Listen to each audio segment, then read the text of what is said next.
El padre Remigio Antonio Cañarte, a él se le atribuye una profecía, según la cual el que a Pereira viene, a Pereira vuelve. Doctor Alejandro Gaviria, usted está como en esa profecía, está bien alineado con ella. ¿Cómo me le va? Muy bien, contento de Sí. estar aquí. He ido y venido. Y pasa mucho por acá. Sí, unas 4 o 5 veces al año durante los últimos 4 años. Sí. En muchas actividades que reflejan un poquito esta vida que yo he tenido en la que he habitado muchos ámbitos. O sea, he venido aquí como profesor, como escritor y como político. Y se siente como pez en el agua en Pereira. Me siento como pez en el agua. Sí. Caminando por el centro de Pereira, creo que esto lo había dicho alguna vez. Sí. Tengo recuerdos de la Medellín de mi juventud y mi infancia. En la pasada entrevista que hicimos en el Hotel Sonesta, Sí. Ahora estamos aquí en el Hotel Movis, que es un buen hotel, un gran hotel. Parece que a usted le gusta venir por acá. Me gusta venir por aquí, me gusta estar aquí, me siento como en casa. Sí. He venido a este hotel varias veces también. Ya. ¿Y la política cómo la ve aquí en Pereira? La política en Pereira siempre es complicada. Y yo el espacio que he habitado de la política, eso que se llama el centro político, que es tan difícil de definir, lo veo que aquí en Pereira hay un espacio para eso. ¿Sí? Sí, en Pereira pasó algo interesante en la elección pasada, es tener 2 representantes a la Cámara del Partido Verde que ocupan ese espacio del centro político. Yo estoy aquí por invitación del representante Alejandro García. Pero también es amigo de Carolina Giraldo. Muy amigo de Carolina Giraldo también. Sí. Representamos más o menos lo mismo. Tratando de hacer eso, de tener conversaciones para ver qué va a pasar con el centro político en la próxima elección. Usted es muy socrático en eso, ¿no? Muy conversadorcito. Sí. Le gusta mucho la dialéctica. La dialéctica, sí. ¿Sabe que me parece interesante?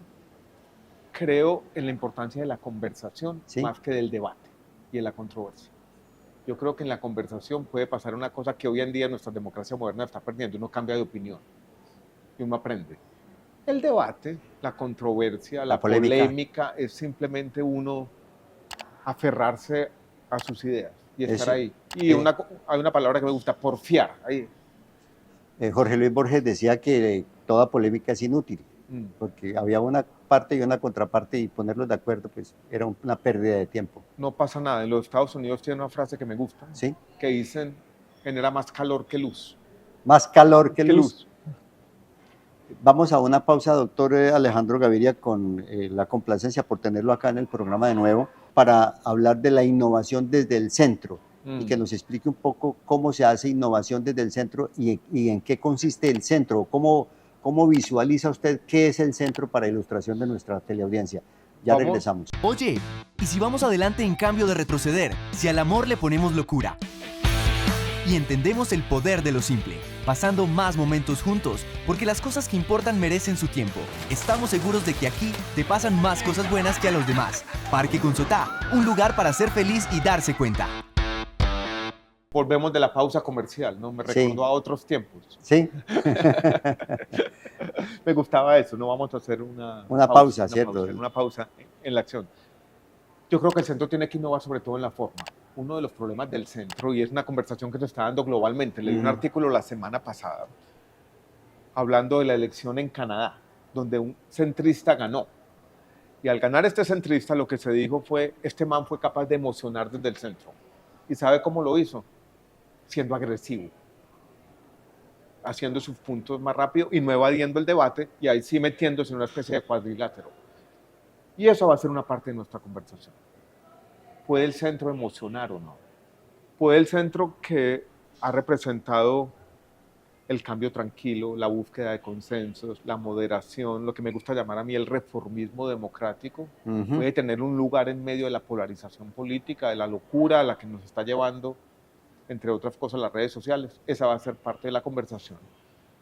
Y estamos aquí porque creemos que sí, o si no ya estaríamos resignados, dedicados a ciertas formas de melancolía. Yo estaría por allá leyendo a Borges, del que hablamos ahora, ¿no? Sí. Porque creemos que el centro sí puede tener un espacio. Creemos que es importante ese centro político que, ¿sabe cómo lo entiendo yo? En el fondo es como el liberalismo. El liberalismo doctrinario. El liberalismo que en el fondo dice, La política es difícil, los problemas son complejos, las mejores intervenciones solo pueden resolver un 30 o 35% de los problemas, pero el cambio es posible. Y el progreso es acumulativo. Esa era la idea, que era una forma de optimismo, la idea liberal, y yo represento eso en política, y he representado eso también en el mundo académico, en los libros que he escrito, en mi forma de habitar este mundo, que me gusta pensar en este momento como una época de locura. Y yo creo en el papel de ese liberalismo, del centro político, y si lo quisiera decir de manera grandilocuente, del humanismo en épocas de locura. Esa es la historia que me gusta contar. Y ese humanismo, ese centrismo, en relación con la política de la forma agresiva que usted planteó al principio. Cierta forma de agresividad, o sea, de vehemencia también. No, asertividad, me gusta más. Más la asertividad, porque es distinto. La asertividad... No, me gusta más la asertividad. El artículo que leí la semana pasada en el Financial Times, elogiando a este centrista que había ganado la elección, hablaba de agresividad. No me siento yo del todo cómodo ahí, pero también a veces hay que ser asertivo. Hay que ser asertivo. Sí, eso le iba a preguntar, porque lo que uno advierte es que en el panorama político colombiano hay una tendencia al cansancio de la polarización. Yo creo eso. ¿Cierto que sí? Yo creo que en la elección pasada, no. La gente quería lo antisistema, lo antipolítico, la agresividad. Pues Rodolfo Hernández llegó a la segunda vuelta, ¿por qué? Por una cachetada que le pegó a un concejal. Quería eso, el conflicto. Petro propuso un cambio radical de nuestra sociedad para después terminar reproduciendo las peores prácticas políticas de los partidos tradicionales. O sea, Petro está tratando de voltear la narrativa, pero lo que pasó esta semana es básicamente un escándalo propiciado por el gobierno. O sea, fue el gobierno el que compró a estos dos señores. Ellos se dejaron comprar, pero el protagonista principal... El presidente del Senado y el de la Cámara. El protagonista principal es el gobierno. Y eso no puede ser. ¿Sabe qué se me ocurrió en medio de la conversación? ¿Sabe cuáles son los principales centristas de esta época de locura? ¿En el mundo o en Colombia? En el mundo. ¿A quién se le ocurre? A ver si podemos conectarnos. Pues Trump no lo es. ¿Sabe quién es? El Papa Francisco y el nuevo Papa León XIV. Sí. Esos señores representan cierta moderación, cierta capacidad de unir historias distintas, cierto sentido profundo de lo social, cierto deseo de transformación de la iglesia, o sea, deseo de cambio también. Pero es que a ellos les queda bien, en cambio en política. A ellos les política... queda bien, pero en el fondo también son políticos, aunque queramos o no. Pero lo que hay que preguntar ahí en ese caso, doctor Alejandro Gaviria, es de si eso es lo que quiere la gente, porque la política se hace... Con la gente. Y contra. Sí. Y contra alguien. Sí, muchas veces uno tiene que plantear ese contraste entre uno y el otro. Una cosa es contraste. Oiga, una cosa berraca de la política que para mí ha sido difícil. Sí. Uno habita el mundo de la academia, o si quieres un escritor. En ese mundo lo conoce a uno el 10 o 15% de la gente nomás. Pero entre la gente que lo conoce lo aprecia por ahí el 80%. Usted entra a la política y tiene que aceptar trágicamente que 40-50% de la gente no lo va a querer. Entonces siempre está el contraste. Y yo voy a contestar ahora tu pregunta directa. ¿Qué es lo que quiere la gente? No sabemos cuál va a ser el sentimiento político predominante, la emoción moral de la política en el año 2026. Y yo creo que va a haber una especie de disyuntiva. Puede ser que la gente quiera algo más tranquilo, que la gente demande estabilidad, que la gente quiera, no, ya estoy cansado de Petro, no quiero un man que venga a los señalamientos y los insultos, o que la gente escoja lo mismo pero de signo contrario, o sea, una versión de derecha de Petro. No sabemos. Y yo creo que se va a ir aclarando el panorama y por ahí en noviembre, diciembre ya vemos hacia dónde va la opinión pública. Yo creo, si las elecciones territoriales fueron un anticipo de las presidenciales, ¿quién eligió Bogotá? ¿A un peleador? No, a un político tranquilo, sí, centrista, Galanes, que representaba la capacidad ejecutiva. ¿Quién eligió Cali? También a un político centrista. También un tipo tranquilo. En Barranquilla se eligió la continuidad. Asertivo, conciliador. En Medellín se eligió lo contrario a Daniel Quintero. O sea, lo contrario a un tipo que había destruido en lugar de construir. Lo opuesto, sí. Sí, entonces, ahí está la gran disyuntiva. Pero mire usted, doctor Alejandro, después de esta pausa, una segunda pausa, porque yo tengo unos compromisos que permiten que esté aquí disfrutando con usted esta conversación. Saludo a los anunciantes A los anunciadores. que hacen esto posible. Doctor Alejandro Gaviria, recién hice una entrevista aquí en este programa con el doctor Rafael Nieto Loaiza. Vino a Pereira del Centro Democrático a Lo una conozco charla. bien, lo conozco bien. Trabajé con él hace... Sí, él era viceministro Sí, claro. de Justicia con De Fernando Justicia. Londoño. Bien. Y yo era subdirector del Departamento Nacional de Planeación, primer año del primer periodo del presidente Uribe. Y el doctor Rafael, que es un hombre de una formación académica muy importante, sostiene, dijo en este programa, que las próximas elecciones no serán entre la izquierda y la derecha. Ni la derecha contra la izquierda, ni la izquierda política contra la derecha, sino una rivalidad entre petristas y antipetristas netamente. Después de esta pausa, por favor, deme su opinión al respecto.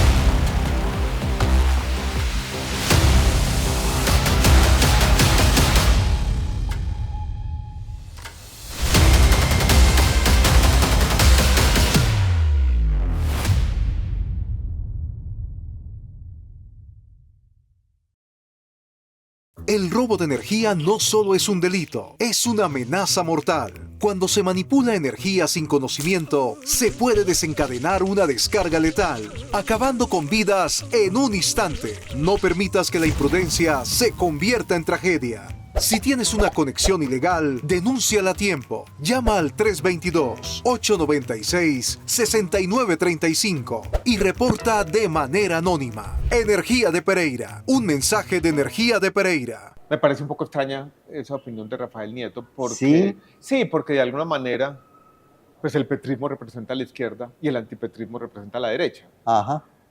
Pues en el fondo sí, yo creo que esa es como en este momento la gran tensión política de nuestro país, pero yo no creo que sea completamente alejada de esa clasificación tradicional de izquierda y derecha. Él lo que está diciendo es que el país se polarizó entre petristas y Al antipetristas. extremo, ¿cierto? Al extremo, y que el centro político no va a tener ningún chance. Así es lo que puedo inferir, o una consecuencia más o menos razonable de ese argumento. Venga, Yo todavía no estoy seguro que eso sea la verdad. Venga, ¿y usted Yo encuentra todavía no estoy entonces, en gracia de discusión políticamente incorrecto, que se haga un antipetrismo a ultranza? Todo lo que sea a ultranza, Porque eso es lo que estamos viendo. para mí, ¿qué es a ultranza? No, ahí Antipetrismo el maniqueísmo, o sea, irracional. en los extremos. No, sí. a mí no me gusta eso. Pero eso es lo que no está me gusta pasando. Eso es lo tanto que así, puede doctor pasar. Alejandro, que Petro le está poniendo la agenda a la clase política colombiana Sí, eso sí es tradicional. verdad. Todos Eso- los días hay un escándalo, hay un motivo, hay una razón, hay un trino, hay lo Pero que tú quiera. lo que estás diciendo es que el antipetrismo le está haciendo el juego al petrismo y el petrismo le está haciendo el juego al De antipetrismo. acuerdo. Y eso no es lo que le conviene al país en todo caso. Ah, creo bueno, yo. pero eso es lo que está pasando. Y eso es lo que estamos tratando de evitar que pase. De decir, entonces casi nos vamos a ir, vamos a terminar en la locura. Y en el fondo hay esta paradoja dialéctica. Y es que esos extremos terminan siendo muy parecidos. Y al país tampoco le conviene una locura, caer en lo que los mexicanos llaman una guerra civil fría en la política. Yo no creo que eso sea algo conveniente para Colombia. Doctor Alejandro Gaviria, usted en su vida pública ha estado realmente en las entrañas del monstruo. Usted sabe a qué me estoy refiriendo. Sí, señor. Porque el Estado, la política y la politiquería, el clientelismo, todo eso es un monstruo terrible. En ese orden de ideas, le hicimos una pregunta ahí donde está usted sentado, aquí en el Hotel Movis, al doctor Gabriel Jaime Vallejo Chufi, que es el director nacional del Centro Democrático, de si él podía decirnos por qué el país eligió a Gustavo Petro. ¿cierto? Si había un mea culpa en alguna parte de la clase política tradicional por la elección de Gustavo Petro, y él reconoció que había habido un mal gobierno del presidente Iván Duque y que había dificultades en el comportamiento de la clase política tradicional. ¿Cuál es su visión de esa versión? Mi visión es similar. Yo creo que Duque no hizo un buen gobierno, terminó muy desprestigiado y sobre todo empezó a crearse esta idea de que quienes tenían el poder no eran dignos. Yo creo que también, si nos vamos un poco más atrás, el plebiscito del 2016, el enfrentamiento entre Juan Manuel Santos y Álvaro Uribe, Petro subió con un discurso. ¿Se acuerda el discurso famoso de la P? Yo Sí. lo analicé como académico. Y ese discurso era el siguiente. En Colombia hay violencia porque no hay derechos. Y no hay derechos porque hay corrupción y neoliberalismo. Y no hay justicia, sí. Era básicamente una denuncia del sistema político y del sistema económico. Y eso tenía sentido, resonaba en el año 2022. Y yo creo que pasa algo complejo. Partes de ese discurso, no todas, porque yo creo que es un diagnóstico demasiado simplista, pero partes siguen siendo verdad. Y yo creo que quienes estamos en la política tenemos no solamente que darnos esa autocrítica que reconoce el doctor Vallejo, sino en cambiar las cosas, de verdad. Porque lo peor de todo, y por eso estamos aquí, es porque Petro denunció eso durante la campaña, subió con base en esa crítica, ¿y qué hizo? Repetir lo mismo. Eso Para está nada la desmontó el sistema clientelista de Colombia. ¿Quién es su ministro del Interior hoy? Armando Benedetti. Más de lo mismo. Que es una representación de ese mundo que el que estaba criticando. Hay unos elementos en la vida nacional, doctor Alejandro, que usted los conoce, viniendo, como le dije hace un instante, de las entrañas del monstruo, que son la frustración acumulada, la crisis moral de la política y de la sociedad en general, la crisis de los partidos, la crisis del establecimiento. Hay una crisis del establecimiento. Que en el fondo también es la crisis de la democracia en el mundo. La desigualdad social. ¿Sí? Mire usted la ausencia de Estado y el exceso de centralismo. Todos estos factores han incidido de alguna manera en esa insatisfacción de los electorados. Completamente. Parte de la crisis de la democracia en el mundo viene, si tú miras todo eso, se puede traducir casi que en una frase: la ineficacia de las democracias en resolver los problemas de verdad de la gente. Y eso que lleva a frustración, pero esa frustración puede llevar a remedios que son peores que la enfermedad, que es un poco lo que estamos viviendo. O sea, ¿qué estoy haciendo yo aquí, en Pereira? Pues con Alejandro García y con gente que ha habitado el mundo político de manera diferente. Es decir, queremos cambiar eso, pero bien, de verdad.